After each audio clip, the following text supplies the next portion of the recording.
Hi. The most challenging thing about this is that I'm supposed to do it fast, and that's never been my style. So I'll try and talk quickly so that we don't hold anybody up. I live 5 hours away in the Slocan. I logged for 20 years. I did public life for 20 years, and now I'm hoping to get to farm for 20 years. I mostly, I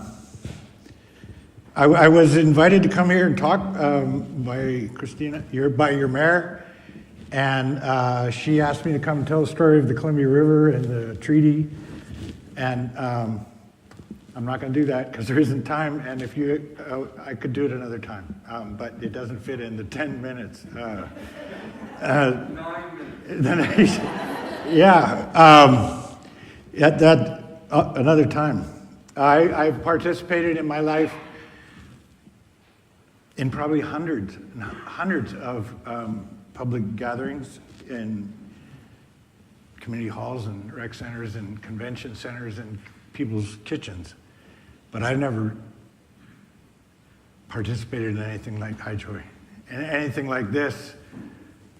Usually the meeting is about something, some ideological objective or some project, or maybe it's the fruit growers and it's about selling apples. It's about something that the people all have in common. This would be the very first time in my experience that it's about the activities and dreams of the collective folks. It's not about somebody's project. It's about who you are and where you live. And it inspired me to tell a couple of stories as fast as I can.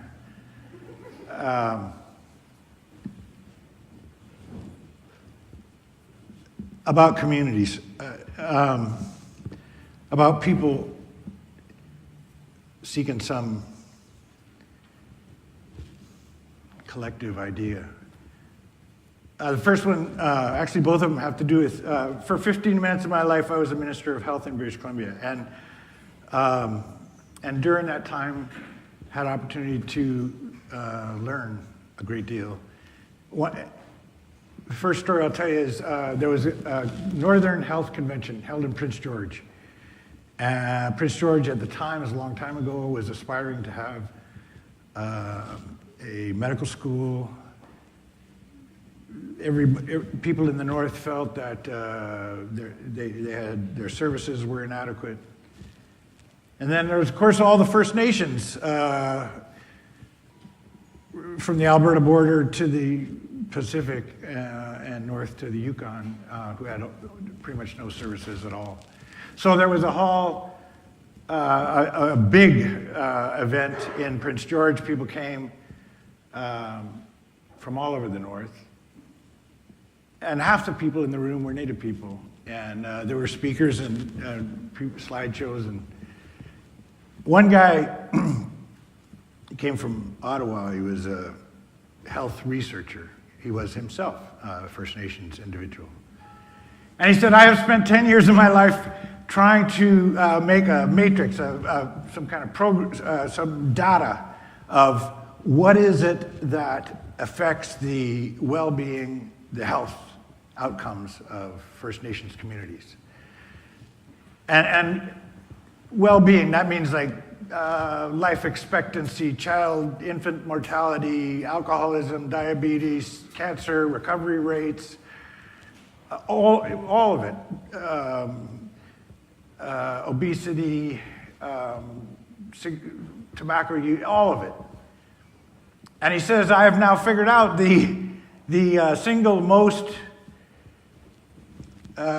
predictive trait for physical well-being of First Nations communities all across Canada. And he had on one side of the wall was all of the First Nations communities from Newfoundland west to British Columbia that we know the names of and where they live.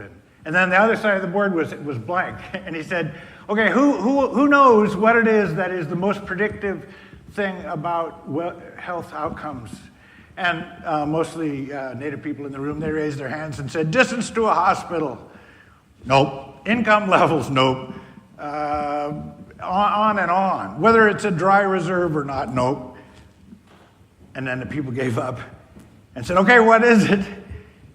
And it was just fascinating.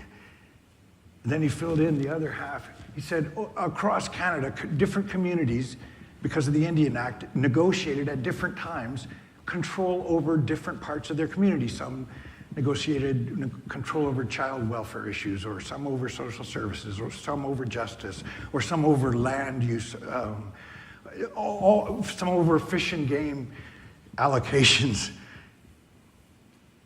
And the most predictive trait related to well-being is a community's ability to control its own destiny. And then he filled in the second half. And to be brief, the life expectancy was the greatest where the people had the most control over where they lived. And of course, that's a fascinating study that actually could be done for First Nations. The rest of us don't live under the Indian Act, and we assume that we have control. But this meeting reminded me of that event because it seemed like this was the opportunity for 20 or 25 or 30 people to get up here and say, this is what I dream of for us. And of course, when we take control of our future, then we take responsibility. And with responsibility, then everything starts to change. The second story that it reminded me of, I think at least one person here has heard me say before. When I was Minister of Health, it was at a time, 1999 or something, when, for one reason or another, media in Canada was focusing on health services, and in every province, it tended to be at the 6 o'clock news, somebody died, and it was somebody's fault on television. In those days, elected people didn't want to be the Minister of Health. They asked to be moved in every cabinet across Canada. The average life expectancy of a Minister of Health in 1999 was 11 months. Ministers didn't ever spend, or rarely spent, the budget that they built for next year. Anyway, it was like that in British Columbia, and I was going around with the Premier, and we were hearing administrators and doctors say, well, we need more diagnostic tools. That would help us do our job. They wanted MRIs and what do you call the other thing? Say? Yeah. They wanted the modern electronic diagnostic tools that at that time British Columbia tended not to have. The next cabinet meeting I went to, the Premier, not me, but the Premier introduced an $8 million lift to the Minister of Health's budget to go buy diagnostic equipment to put into hospitals.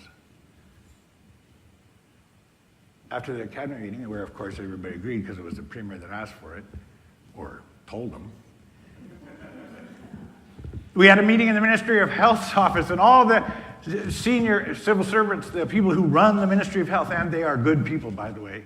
There are politicians who denigrate the civil service, but those people are jerks. These were good, hardworking people. And all the executive level of the ministry were there, and also some political help, because I needed help to figure it out. And there was 10 people in the room or something like that. And the question was, okay, now we got $8 million, and the machines cost about $1 million a piece. Where should we put them? And some people said, put them all in Vancouver, because that's where there's critical mass. We need the appropriate nurses, we need the anesthetists, we need the surgeons. You have to have all the people that are necessary, or you can't make the machines pay. And some people said, put them in different centers around the province. Put one in Prince George, and one in Kelowna, and one in Cranbrook, and one in Vancouver, and one in Victoria, so that each region is served equally. And other arguments. They go around the room, and almost everybody has their opinion. And there's one guy sitting there kind of staring at his shoes, not participating in the... That person was the chief medical health officer of British Columbia. Now, he's not your normal doctor, and he's not your normal civil servant. This is a guy whose job is to trace, just like the First Nations guy in Prince George was talking about, trace well-being, like the whole panoply of health outcomes of the population and of each region and of different genders and education. This is a person who knows how we're doing. And he wasn't answering. And I said, Doctor, you're not participating. Like, what do you think? What do I do? Give me a hand here. I don't care where you put them. Put them all in Nelson. See if you can save your own seat. Which was very unlike this gentleman, who was a very soft-spoken and thoughtful person, and that was a fairly rude thing to say. I said, okay, well, what are you saying here? And he said, I don't care where you put them because it won't make any difference. I said, what do you mean it won't make any difference? The doctors, there's people dying on TV every night. They're dying of something. Like, what are they dying of? The doctors say they need these machines. And he said, it won't make any difference because the machines diagnose trauma and disease. And we don't have trauma anymore. We wear bicycle helmets. We don't drink and drive. You can't take a knife in a bar. We have so little trauma in British Columbia. We have to bring doctors from South Africa to teach trauma management at UBC because we don't know how to do it. And pretty much we don't have disease because we cured the mumps, and then we cured pneumonia, and then we cured scarlet fever, and we're not dying of disease in BC, and the machine won't help. Put them all wherever you want. And I said, well, they're dying of something, Doc. What are they dying of? And he said, the plague of our times is alienation. They don't know where they came from. They don't know who they're with. They don't know where they're going. They're lost. They're alienated. And alienation makes a hole inside, and you can't live with a hole inside. Nature hates a vacuum, and so they got to self-medicate. They self-medicate with booze or drugs or working 24 hours with ambition. They self-medicate with dangerous sex or jumping off of cliffs with a motorcycle. They self-medicate to fill the hole inside. It's the hole inside. It's the self-medication that's killing them, and you won't fix it with an MRI machine. I wanted to tell that story because it seemed to me that what I read, what you guys were doing here, was getting everybody in the room to talk about who we are and what we're doing together. And I thought maybe that's the first antidote to the plague I'd ever attended. Thanks a lot.